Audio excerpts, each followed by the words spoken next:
والصلاة القائمة آت محمدا الوسيلة والفضيلة وبعث مقاما محمودا الذي وعدته إنك لا تخلف الميعاد.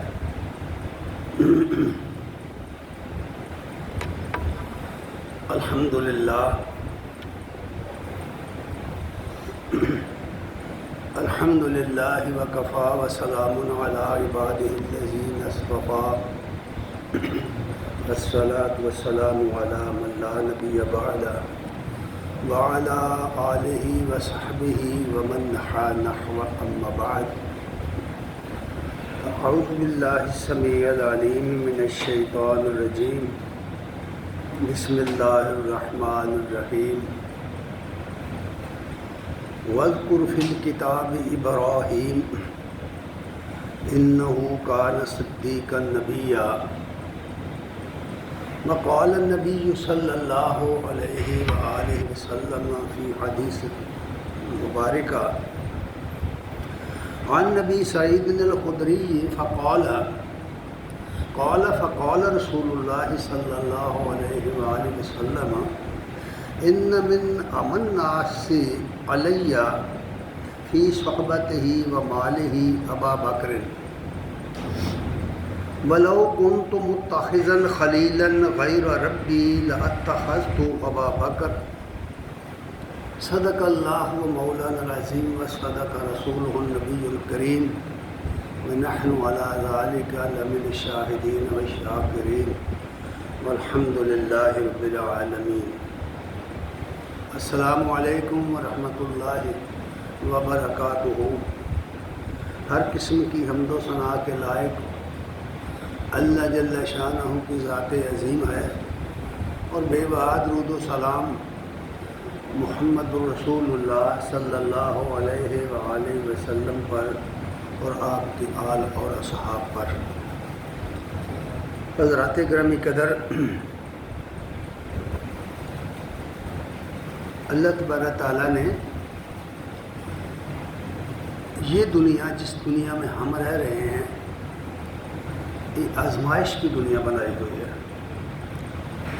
جو کچھ اس دنیا میں کسی شخص کو حاصل ہے وہ کسی نہ کسی عمل کے نتیجے میں، کسی نہ کسی سبب کے نتیجے میں حاصل ہے.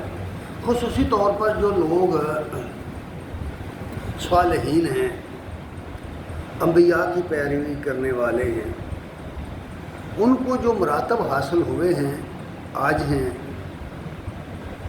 وہ کسی نہ کسی آزمائش اور اثار کے نتیجے میں ہوئے ہیں. پچھلے خطبے میں نے یہی عرض کیا تھا کہ جتنے رتبے اور مرتبے ملے ہیں انبیاء علیہ السلام کو یا ان کی اتباع میں صالحین کو، وہ سب کے سب اثار اور قربانی سے ملے ہیں. اللہ تعالیٰ کا یہ نظام نہیں ہے، وہ امتحان لیے بغیر کسی کو مرتبہ عطا نہیں کرتا، اور جب وہ کامیاب ہوتا ہے کوئی بندہ اپنے امتحان میں، اسے مرتبہ ملتا ہے، تو پھر وہ ایسا مرتبہ کہ اللہ کے ہاں جس کی بہت زیادہ قدر و قیمت ہے. پھر قرآن مجید میں اس کو بڑی تفصیل سے بیان کیا گیا ہے. انبیاء میں سے بہت سارے انبیاء کا ذکر قرآن مجید میں ہے، لیکن بہت زیادہ کا نہیں ہے. گنتی کے چند انبیاء علیہ السلام ہیں جن کا ذکر قرآن میں آیا ہے، لیکن اس کا یہ مطلب نہیں ہے کہ انبیاء بہت کم تھے. انبیاء ہزاروں میں آئے. ابراہیم علیہ السلام سے پہلے جو انبیاء کی تعداد یا جن کے نام قرآن مجید میں آئے ہیں وہ بہت کم ہیں، گنتی کے چند ایک. لیکن آپ کے بعد جو انبیاء آئے وہ سب کے سب ابراہیم علیہ السلام کی اولاد میں سے ہیں. وہ اولاد ان کی بنی اسرائیل کی صورت میں ہو یا بنی اسماعیل کی صورت میں. بنی اسماعیل میں نبی کریم صلی اللہ علیہ وسلم پیدا ہوئے، اور بنی اسرائیل میں بڑے بڑے نامور انبیاء خصوصاً موسیٰ علیہ السلام، عیسیٰ علیہ السلام آئے، داؤد علیہ السلام، سلیمان علیہ السلام آئے. یہ بڑے بڑے لوگ تھے، اللہ تعالیٰ نے ان کو بڑے درجے دیے، بڑے مقام دیے تھے. ابراہیم علیہ السلام کے بارے میں ہمارے ہاں، ہمارے لٹریچر میں، بعض باتیں انتہائی ناگفتہ بے ہیں. بلکہ توہین کی حد تک ہیں۔ بعض روایات ایسی ہیں، بعض حکایات ایسی ہیں جن میں ابراہیم علیہ السلام کے بارے میں بہت ہی نازیبہ باتیں ہیں جو ان کی طرف منسوب کی گئی ہیں۔ مثلا حدیثوں میں ہے کہ ابراہیم علیہ السلام نے 3 جھوٹ بولے تھے، اور یہ روایات بخاری میں بھی ہیں، مسلم میں بھی ہیں، ترمذی میں بھی ہیں، مختلف حدیث کی کتابوں میں ہیں اور بڑی تفصیل سے ہیں، اور ان کی شرح لکھنے والوں نے اس کی بے شمار طویلیں کی ہیں اور مختلف طریقے بیان کیے ہیں کہ یہ وہ کہتے ہیں کہ یہ توریہ تھا، یہ فلاں تھا، بچانے کی کوشش، جانتے ہیں کہ یہ غلط ہے اور بچانے کی کوشش کی۔ کسی نے ہمت نہیں کی کہ یہ کہہ دے کہ یہ قرآن کے خلاف روایات ہیں اس لیے ان کو رد کر دو، یہ نہیں کہا کسی نے۔ لیکن قرآن مجید میں ابراہیم علیہ السلام کا ذکر بہت زیادہ کیا گیا ہے، بار بار مختلف صورتوں میں کیا گیا، خصوصاً سورہ ابراہیم میں اور دیگر بہت سی صورتوں میں ان کا ذکر کیا گیا ہے۔ ان پر جو آزمائشیں آئیں ان کا بھی ذکر کیا گیا ہے، اور جو مقام ان کو ملا، جو رتبہ ملا، ان کا بھی ذکر کیا گیا ہے، اور پیچھے آنے والوں کو بھی کہا گیا ہے کہ اتباع کرو ابراہیم علیہ السلام کی تو پھر تم وہی رتبہ پاؤ گے جو ان کو اللہ تعالیٰ نے عنایت فرمایا تھا۔ آپ جانتے ہیں کہ چند ہی دنوں کے بعد ذوالحجہ کا چاند طلوع ہو جائے گا اور حج کا زمانہ آئے گا۔ بیت اللہ کا حج کرنے کے لیے پوری دنیا سے حجاج کرام جائیں گے جن جن کو اللہ نے توفیق دی، اور پھر ان کی سنت ابراہیم پر عمل کرتے ہوئے وہاں قربانی کریں گے۔ ہزاروں سال بیت گئے، کبھی اس میں انقطاع واقعہ نہیں ہوا۔ تاریخ یہ بتاتی ہے کبھی یہ عمل منقطع نہیں ہوا۔ بعض اوقات کئی قسم کی افطاد حرم پر آئی ہیں مختلف دشمنوں کی وجہ سے، لیکن یہ عمل جو ہے قربانی کرنے کا عمل، یہ مسلمانوں میں ہمیشہ جاری رہا ہے۔ اس کو مسلمانوں نے سنت ابراہیم سمجھ کے کیا ہے۔ بعض علماء کرام اس کو واجب بھی کہتے ہیں کہ جو صاحب حیثیت لوگ ہیں، صاحب مال لوگ ہیں، ان پر یہ واجب ہے۔ یہ بہت بڑا اشعار تھا، بہت بڑی قربانی تھی جس کی وجہ سے یہ رائج ہوئی۔ جہاں تک اس بات کا تعلق ہے کہ ابراہیم کی شان کیا ہے، تو قرآن میں صرف ایک جملہ کہا گیا ہے، وَاذْكُرْ فِي الْكِتَابِ ابراہیم۔ اس کتاب میں یعنی قرآن مجید میں ابراہیم علیہ السلام کا ذکر کرو۔ اِنَّهُ كَانَ صِدِّيقًا نَبِيًّا، وہ بہت سچا اور نبی تھا۔ نبی کی یہ شان سے بعید ہے کہ وہ جھوٹ بولے، نبی کی شان سے بعید ہے، اور نبی صادق بھی نہیں، صدیق کہا گیا ہے۔ صدیق نبوت کے بعد صداقت دوسرا درجہ ہے۔ اگر اس طرح درجات کو سمجھیں گے نا تو پہلا درجہ صالحین کا ہے، پھر شہداء کا ہے، پھر صدیقین کا، پھر اوپر نبوت کا درجہ ہے۔ گویا صدیق اور صداقت اور نبوت کی دیوار مشترکہ ہے، یہ مقام ہے صداقت کا، اور اللہ تعالیٰ نے قرآن مجید میں اس کو اچھی طرح بیان کیا ہوا ہے۔ ان کے مرتبے کا یہ عالم کہ نبی کریم صلی اللہ علیہ وسلم نے ایک حدیث میں فرمایا، ابو سعید خدری رضی اللہ تعالیٰ عنہ بیان کرتے ہیں کہ رسول اللہ صلی اللہ علیہ وسلم نے فرمایا کہ بے شک لوگوں کے جتنے بھی احسانات مجھ پر ہیں، ان سب سے بڑھ کر مجھ پر احسانات ابو بکر رضی اللہ تعالیٰ عنہ کے، صحبت کے لحاظ سے بھی اور مال کے لحاظ سے بھی۔ ابو بکر رضی اللہ تعالیٰ عنہ نے کوئی ایک لمحہ نبوت کے بعد خصوصی طور پر ابراہیم علیہ السلام کا ذکر کرتے ہوئے یہ بات کہی ہے، اس کی ایک وجہ ہے جس کی وجہ سے میں جب اس کو لیا، اللہ تعالیٰ نے ابراہیم علیہ السلام کو خلیل فرمایا ہے، اور اس کی وضاحت کرتے ہوئے یہ حدیث آئی ہے۔ اصل میں اس حوالے سے یہ ذکر آ گیا یہاں، ورنہ ابراہیم علیہ السلام کا ذکر ہم کریں گے۔ ابو بکر رضی اللہ تعالیٰ عنہ قبل از نبوت بھی نبی کریم صلی اللہ علیہ وسلم کے ساتھ ساتھ رہا کرتے تھے۔ یوں سمجھیے جس طرح لوگ کہتے ہیں نا کہ بچپن کے یار ہیں، بچپن کے ساتھ، اس طرح کا معاملہ تھا ان کا۔ یہ تقریباً 2-2.5 سال نبی صلی اللہ علیہ وسلم سے چھوٹے تھے عمر کے لحاظ سے، ایک ساتھ رہا کرتے تھے۔ اور ام عائشہ صدیقہ رضی اللہ تعالیٰ عنہا بیان کرتی ہیں کہ رسول اللہ صلی اللہ علیہ وسلم بعد از نبوت، جب نبوت کا اعلان کیا ہے، اس وقت آپ کا معمول یہ تھا کہ آپ روزانہ صبح اور شام ہمارے گھر میں آتے تھے۔ اس سے آپ اس تعلق کا اندازہ کر سکتے ہیں جو نبی صلی اللہ علیہ وسلم کا ابو بکر کے ساتھ تھا۔ وہ یار غار بھی ہیں، یار قبر بھی ہیں۔ وہ ہر سفر میں، حضر میں نبی صلی اللہ علیہ وسلم کے ساتھ رہے، ہر موقع پر جہاں بھی ضرورت پڑی ہے انہوں نے اپنا سرمایہ لگایا ہے۔ مسلمانوں کو جتنے غلام ہیں، حدیثوں میں ہے کہ ان کے پاس 40,000 درہم تھے اس زمانے میں، انہوں نے سارے لوگوں کو خرید کر آزاد کرنے پر خرچ کر دیے، سب لوگوں کو آزاد کر دیا۔ اور پھر جب ہجرت کر کے آئے ہیں، مدینے آئے، عجیب ایسی بات ہے یہ، اور عائشہ صدیقہ رضی اللہ تعالیٰ عنہا کی رخصتی ہوئی، نکاح تو مکے میں ہو گیا تھا، رخصتی کے لیے رسول اللہ صلی اللہ علیہ وسلم ابو بکر کے گھر گئے، اور وہاں جو پیسے چاہیے تھے اس کام کے لیے کہ ایک شوہر اپنی بیوی کو بھی انعام دیتا ہے، حق مہر ادا کرتا ہے اور دیگر بہت سی چیزیں دیتا ہے، وہ بھی پیسے ابو بکر رضی اللہ تعالیٰ عنہ نے نبی صلی اللہ علیہ وسلم کو دیے تھے۔ ویسے یہ عجیب بات ہے، جہاں بھی جس موقع پر بھی ضرورت پڑی ہے ابو بکر نے واقعتاً اپنا مال خرچ کر دیا، اپنی اولاد لگا دی، قربان کر دی، نبی صلی اللہ علیہ وسلم پر اولاد قربان کر دی، بیٹی کا رشتہ دے دیا۔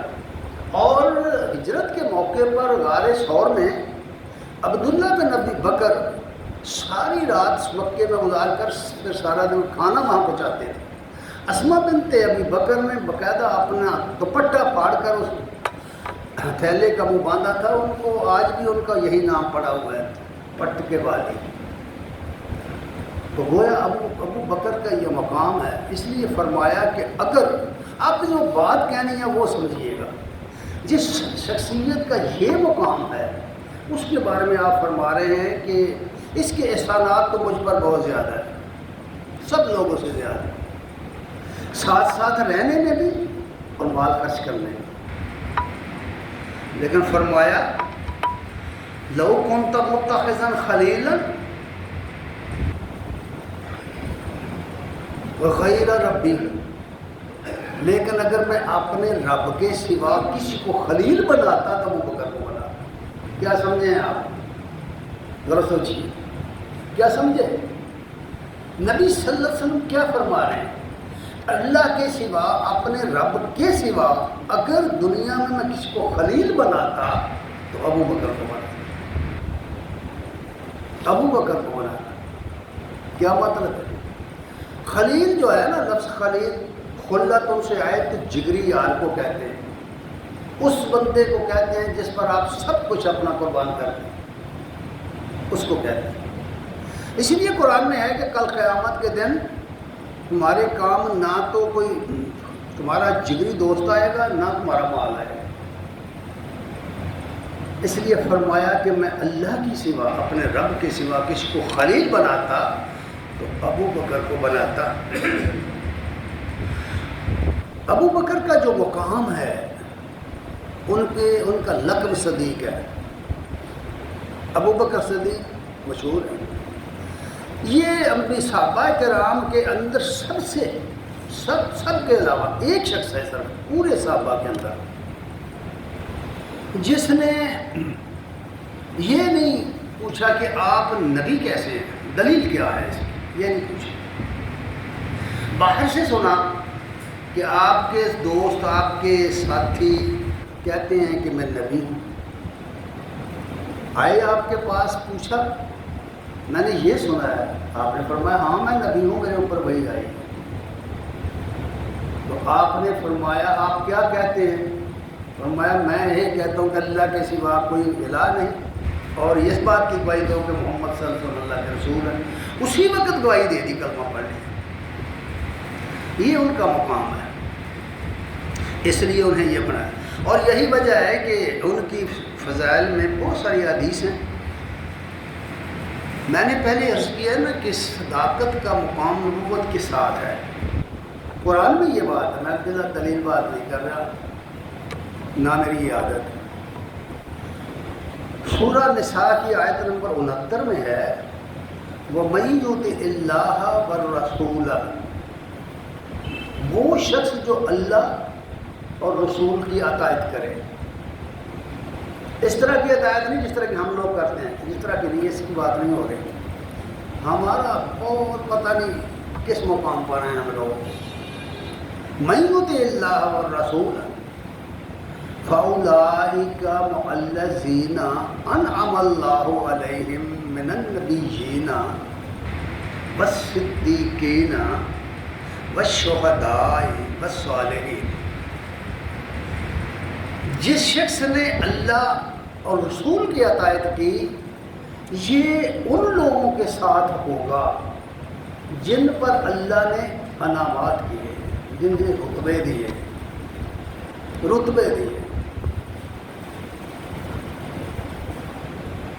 وہ کون ہیں؟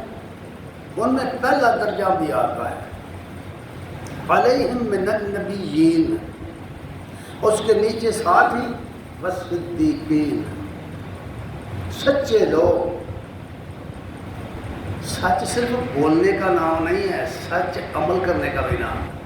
اپنے قول کو پورا کرنے کا نام ہے، اپنے وعدوں کو پورا کرنے کا نام ہے، اپنے رویے اور اپنی روش کو درست رکھنے کا نام ہے.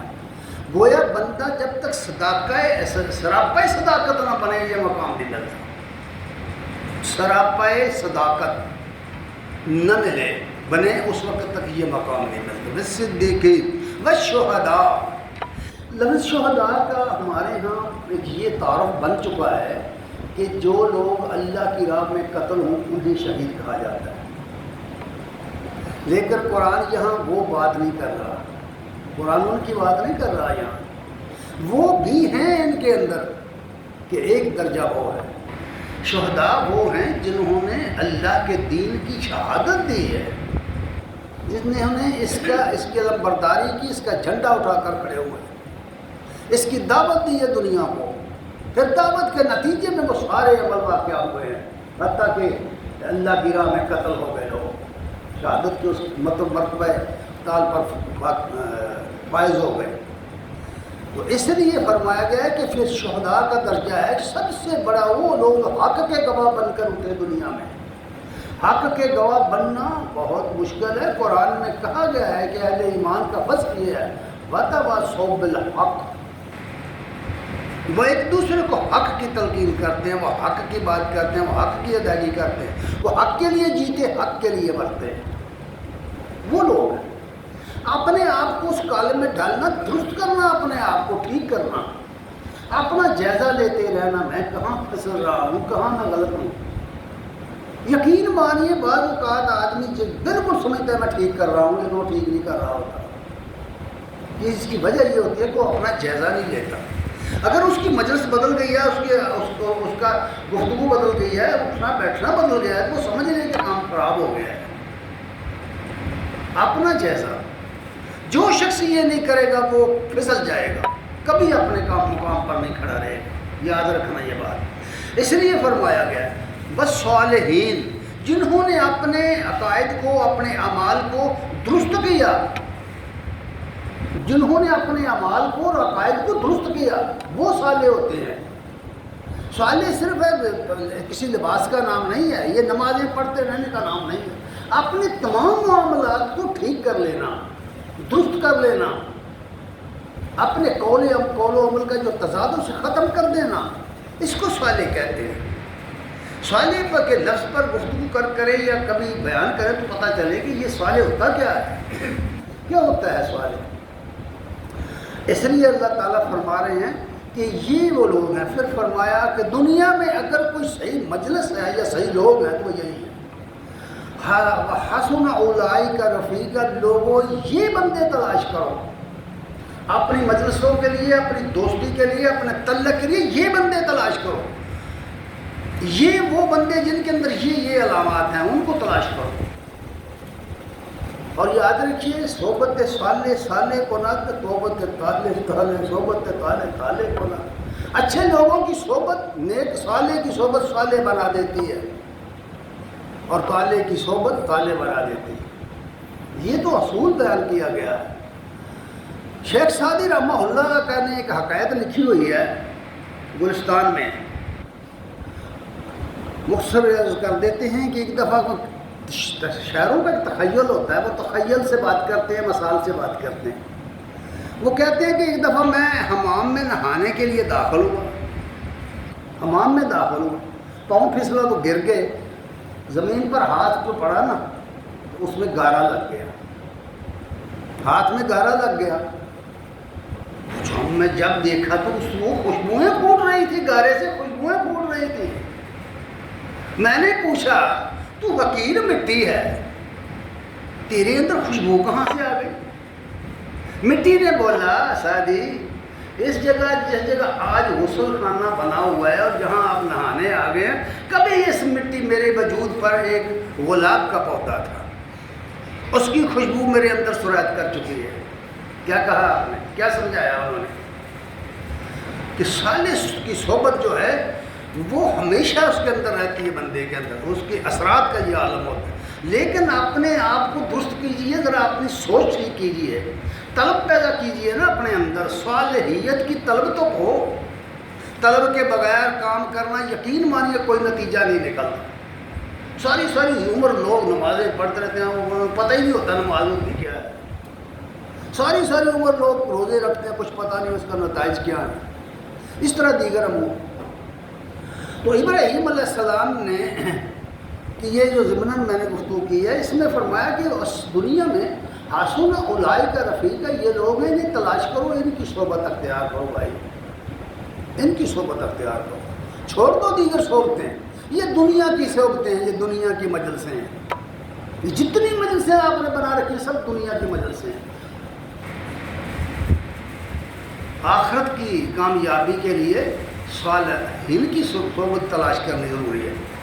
تو خیر ابراہیم علیہ السلام کی میں نے پچھلے خطبے میں قربانیوں کا اشار کا ذکر کیا تھا. یہ کوئی معمولی بات ہے کہ اپنی برادری، اپنا باپ، اپنا گھر، اپنا خاندان، اپنے رشتہ دار، ان کے ساتھ ہی مخالفت شروع ہو گئی اور باپ نے کہا بہجرنی ملیہ، اگر تو باز نہ آیا تو میں تجھے سنسار کر دوں، نکل جا یہاں سے. اور پھر یہ کہ آگ کا الاؤ بنا کر اس میں ڈال دیا. یہ کتنی مشہور بات ہے. جب ابراہیم علیہ السلام اس آگ سے نکلے، سلامت نکلے. اچھا ایک اور بات بھی غور کرنے کی ہے کہ اگر یہ سب کچھ ہوا تھا، مورخین نے لکھا ہے کہ اس وقت اس شہر کی آبادی 1 لاکھ کے قریب تھی. 1 لاکھ. جب انہیں جگہ میں ڈالا گیا ہے تو کیا سمجھے آپ، لوگ دیکھنے نہیں آئے تھے؟ لوگ کیا یہ تماشا دیکھنے نہیں آئے تھے؟ لاکھوں لوگ آئے، ہزاروں لوگ آئے. پھر کیا وجہ ہے کہ ایمان نہیں لائے؟ سمجھائیے ذرا، ایمان کیوں نہیں لائے؟ بھائی سب کچھ چھونا. قرآن سنتے تھے لوگ، چھپ چھپ کر حرم میں سنتے تھے. ابو جہل سنتا تھا، سنتے تھے لوگ. ایمان کیوں نہیں لائے؟ یقین مانیے جب دل کے پیچھے خواہشات کچھ اور ہوں، ایمان داخل ہی نہیں ہوتا دلوں میں. جب خیالات کچھ اور ہوں، ایمان داخل ہی نہیں ہوتا. دنیا کے خیالات، وسوسے، اندیشہ ہے دور دراز، ایمان داخل نہیں ہوتا. ایمان کے لیے سب سے پہلی چیز آدمی کا نڈر ہونا، آزاد ہونا، بہادر ہونا، شجاع ہونا ہے. کسی چیز کی پرواہ نہیں کرنی ایمان کے مقابلے میں، کسی شخص کی پرواہ نہیں کرنی. تب جا کے ایمان اپنا اثر دکھاتا ہے. تو ابراہیم علیہ السلام نے پھر اللہ کے حکم سے ہجرت کی. ہجرت ایک ایسا عمل ہے جس نے کی نہیں اس کو اس کا پتہ نہیں، اس کو قطعاً پتہ نہیں ہجرت کیا ہوتی ہے اور اس کے مسائل کیا ہوتے ہیں. ایک شخص گھر سے صرف 2 کپڑوں کے اندر نکلے، اپنی بیوی کو ساتھ لے اور ایک بھتیجا ساتھ ہو جائے، کھانے پینے کو